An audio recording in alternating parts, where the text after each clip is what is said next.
আমার পেছনেই তোরা কেন লাগিস? হ্যালো এভরিওয়ান, সো আজকে হচ্ছে গিয়ে আমার বার্থডে।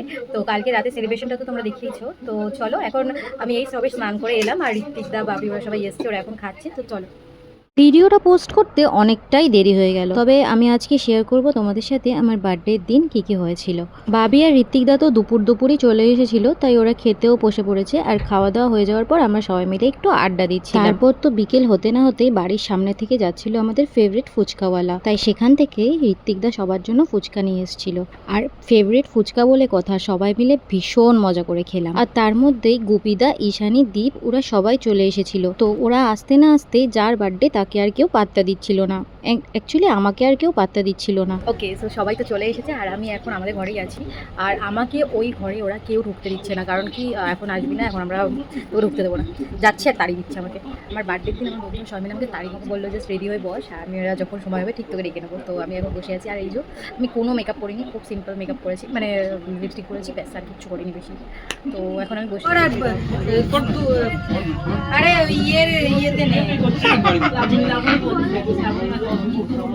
সব দেখতে পাচ্ছি। দাঁড়া, এখন না, যখন বলো তখন দাঁড়া, ওকে খুলতে দে, তারপর খোল, খোল। দাঁড়া, এখন না।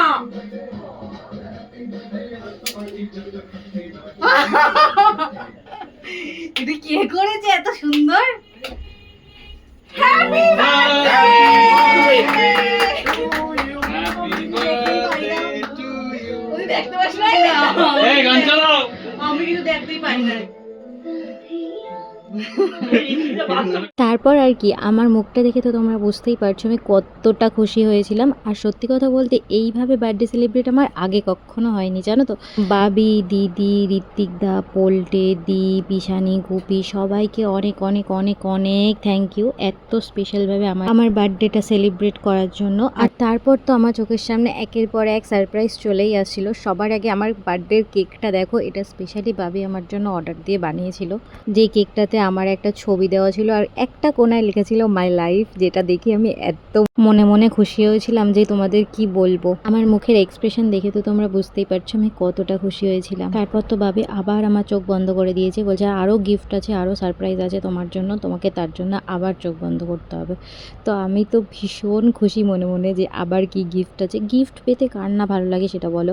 তো থেকে বাবির সাথে আমার যত বছরের সম্পর্ক, আমাদের প্রত্যেকটা স্পেশাল ডেতে ও আমাকে একটা করে কোনো না কোনো ফুলের বুকে তো দেবে, কারণ ফুল আমার ভীষণ পছন্দের। তার উপর যদি এরকম এতগুলো গোলাপ হয়, তার উপর নিজের পছন্দের মানুষের হাত থেকে এতগুলো গোলাপ পাওয়ার যে খুশিটা, সেটা তো আলাদাই। আমি ভীষণ খুশি হই, ফুল আমার ভীষণ পছন্দের। আর আমাকে এত ফুল দিয়েছে জীবনে, আমি সব কটা বুকে এখনও যত্ন করে রেখে দিয়েছি, যেগুলো শুকিয়ে গেছে তবুও রেখে দিয়েছি। তারপর তো ভাবে আবার আমার চোখ বন্ধ করে দিয়েছে, আর আবার একটা গিফটও আমার চোখের সামনে রেখেছে, যেটা আমি প্রথমে একদমই বুঝতে পারছিলাম না কি এগুলো। জানো তো, আমি ইনস্টাগ্রামে দেখতাম যে সবাই সবার গার্লফ্রেন্ডকে দেয়, আমিও ভেবেছিলাম হয়তো আমিও কোনো না কোনো দিন পাবো, বাট এইবারে আমার বার্থডেতে আমি এটা পাবো আমি আশাই করিনি।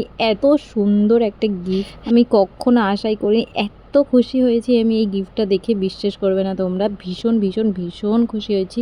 এই গিফটটা পেয়ে আমি এতটাই খুশি হয়েছিলাম যে কিছু বলার ছিল না আমার, মানে স্পিচলেস হয়ে গেছিলাম এটা পেয়ে আমি। আর এটার মধ্যে না প্রচুর জিনিস ছিল, যেটার ভিডিও আমি আলাদা করে করব, তোমাদেরকে দেখাবো যে এর মধ্যে কি কি ছিল, অবশ্যই শেয়ার করব তোমাদের সাথে। তারপর তো চলে এলো কেক কাটার পালা। তো সবাই মিলে আমাকে বললো যে আগে তুই কেকটা কাট, পরে গিফট দেখবি।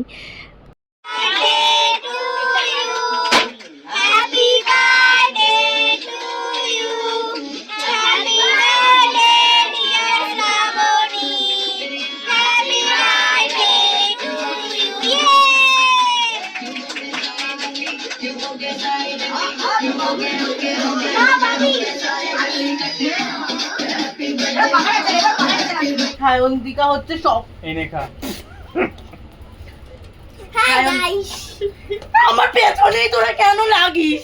তুই তো পেছনটা তোর সামনে ঘুরে বসে আছিস। মা কষ্ট করে লাগি নুংরিয়া করেছে। একটা কথা একবার বললে শোনে না, অসভ্য ছেলে। তুই গাইস এই আমরা দেখান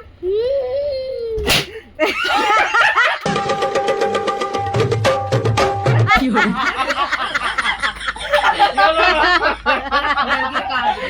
এবার কাঁদবে রে কি হলো? আয় আটা দিচ্ছি আয়। তারপর তো আমরা বেশ কিছুক্ষণ সবাই মিলে আড্ডা দিলাম আর চলে এলো বাড়ি যাওয়ার পালা। ঋত্বিকদা যেহেতু অনেক দূরে থাকে তাই ঋত্বিকদাকে তাড়াতাড়ি খেয়ে দিয়ে বাড়ি যেতে হলো। আর আমাকে মা এখানে দিয়েছিল একটু পায়েস, তো আমি সেটাই খাচ্ছিলাম। তারপর তো বাচ্চা পাটিগুলো সব বসেছে খেতে, আর খুব ভালো হয়েছে পিপি এরকমই বলছিল। ঋত্বিকদা বাড়ি চলে যাওয়ার পর চলে গেল দীপও, তো দীপকেই আমরা বাই বলতে এসেছিলাম আর এখানে বাবি ওর পিছনে লাগছে। তো সবাই মিলে ঠিক করলাম একটু দোকানের দিকে যাব। তো দোকানের দিকে গিয়ে বাবি আবার ম্যাক্সের জন্য আইসক্রিম কিনে নিয়ে এসেছিলো। ম্যাক্স না ভীষণ আইসক্রিম খেতে ভালোবাসে, আর ওর জন্য ভ্যানিলা ফ্লেভারটা পাইনি বলে আজকে ম্যাঙ্গোই খেলো। তো যাই হোক, তো তারপর তো বাবিরও বাড়ি যাওয়ার টাইম চলে এলো, তো বাবিও চলে গেল বাড়ি। চলো ভিডিওটা এখানেই শেষ করছি। কেমন লাগলো অবশ্যই কমেন্ট করে জানিও, আর ভালো লাগলে একটা লাইক কমেন্ট শেয়ার সাবস্ক্রাইব করে দিও। Okay bye.